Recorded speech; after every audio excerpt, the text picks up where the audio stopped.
Alright, I'm off to a good debunking point. For the video uses photos from the 1921 famine, when in fact a quick Google images search will prove my point, that the images are found in the book La famine en Russie.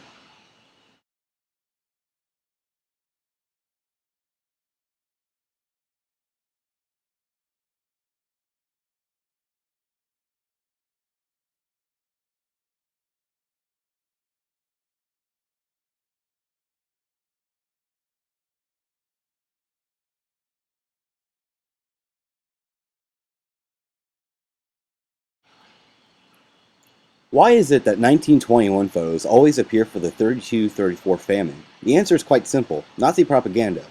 You see, the Nazis wanted to spread lies about the Soviet Union because they had been planning to invade it ever since Hitler came to power. And they're well aware of the famine there, since most of the world had been going through the same conditions, including China and, to bring it to home, the USA. So now from here we see a chain of events starting to be put in motion. As Hitler asked one of his good friends, Alfred Rosenberg, to spread lies about the Soviet government. In fact, that was one of his main jobs for Operation Barbarossa. So from here, Rosenberg would meet with William Hearst, a capitalist statesman and owner of the Hearst Press, who wanted to keep the Soviet Union out of the League of Nations. From here, the famine would become as we know it today, due to Hearst's immense power within the journalism world.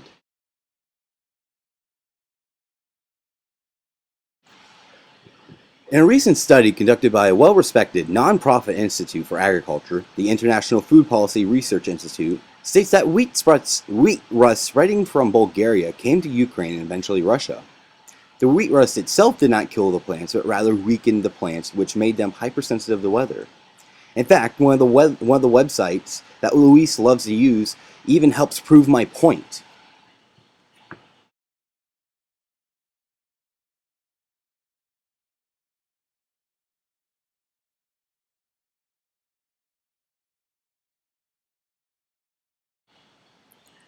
The paper also talks about the meat tax, where it says that they killed their livestock before the meat quota or whatever came around. In fact, this appears nowhere throughout any other any of the history books except for Timothy Snyder's Bloodlands. But in the text, he never provides a source, and when he does actually give something, he actually twists the words around to make it so that it suits him.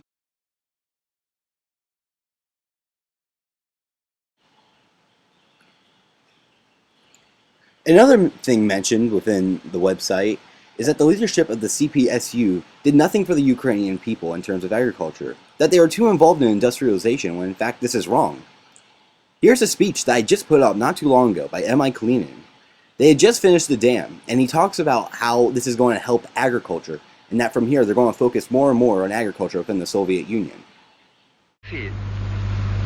Технический персонал профессиональной партийной организации, и поздравляю их с окончанием, с великолепным окончанием этого грандиозного строительства.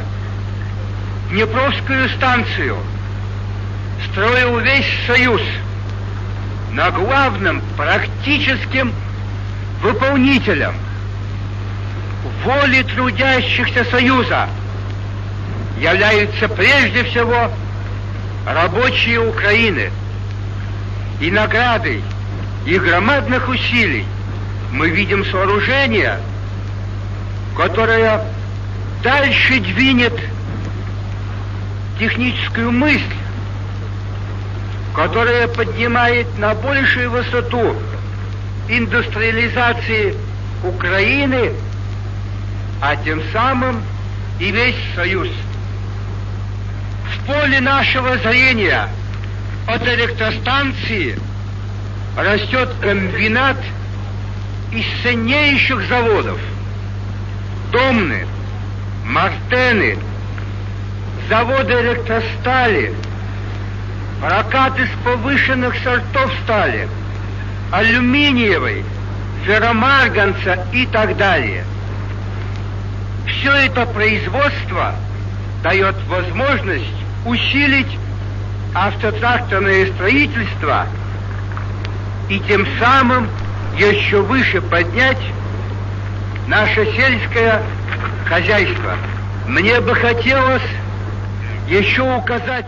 With this said, we also find that the Soviet government, that according to Mark Togger, a well-respected historian and professor at West Virginia University, who is an expert on the history of famines, states that the Soviet government tried all in its power to stop famines from happening, to the point of spending billions of, I think, rubles, monetary funds in order to improve equipment for farming, just like has the speech said back there by M.I. Kalinin, that they are going to improve their auto tractor industry, because many of the peasants, they didn't have a donkey.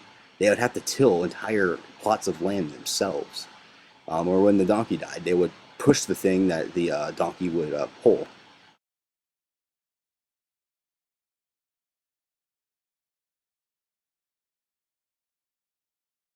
Before I make my closing statement, I'd like to show these libertarians what they're missing out on as an ethnic genocide, when in fact Ukrainian nationalists who are leaning with the Nazis would actually help in the Holocaust. They always conveniently leave this out.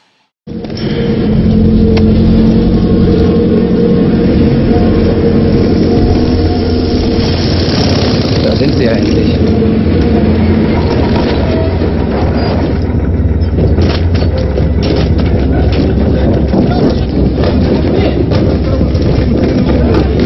Hilfspolizei.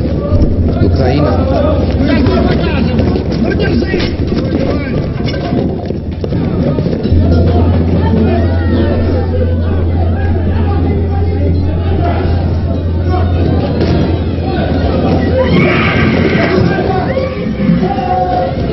Da sind ja auch Kinder dabei. Sie dürfen doch keine Zivilisten töten.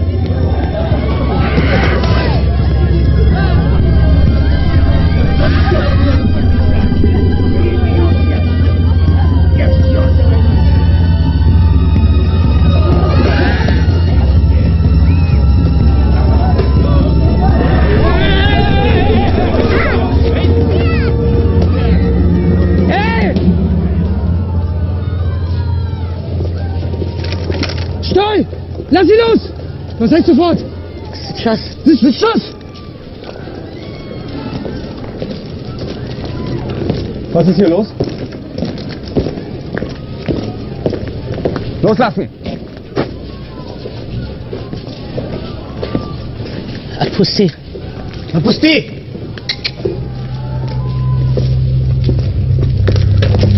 Herr Sturmbannführer?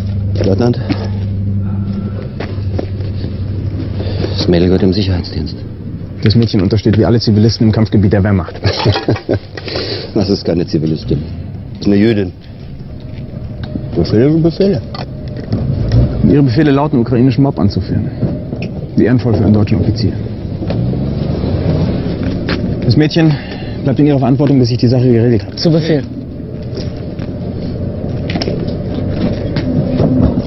Sie wünschen, Leutnant. Herr Sturmbannführer?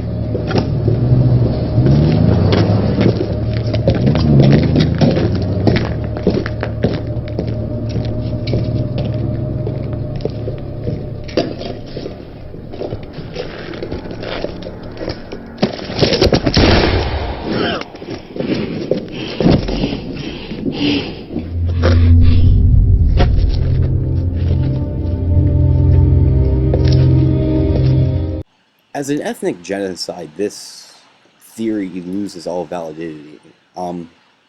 Mainly because the same thing was happening all over Europe in non-Soviet states. In fact, in the Volga River region in Russia, ethnic Russians loyal to the Soviet government were dying in the same exact way from the famine. So if this is an ethnic genocide, then why are ethnic Russians dying? More so, why are other, like, Bulgarians dying from the same exact thing when they're not under Soviet rule? I'm RedScare TV, and I hope you enjoyed this debunk. And as always, Red Salute.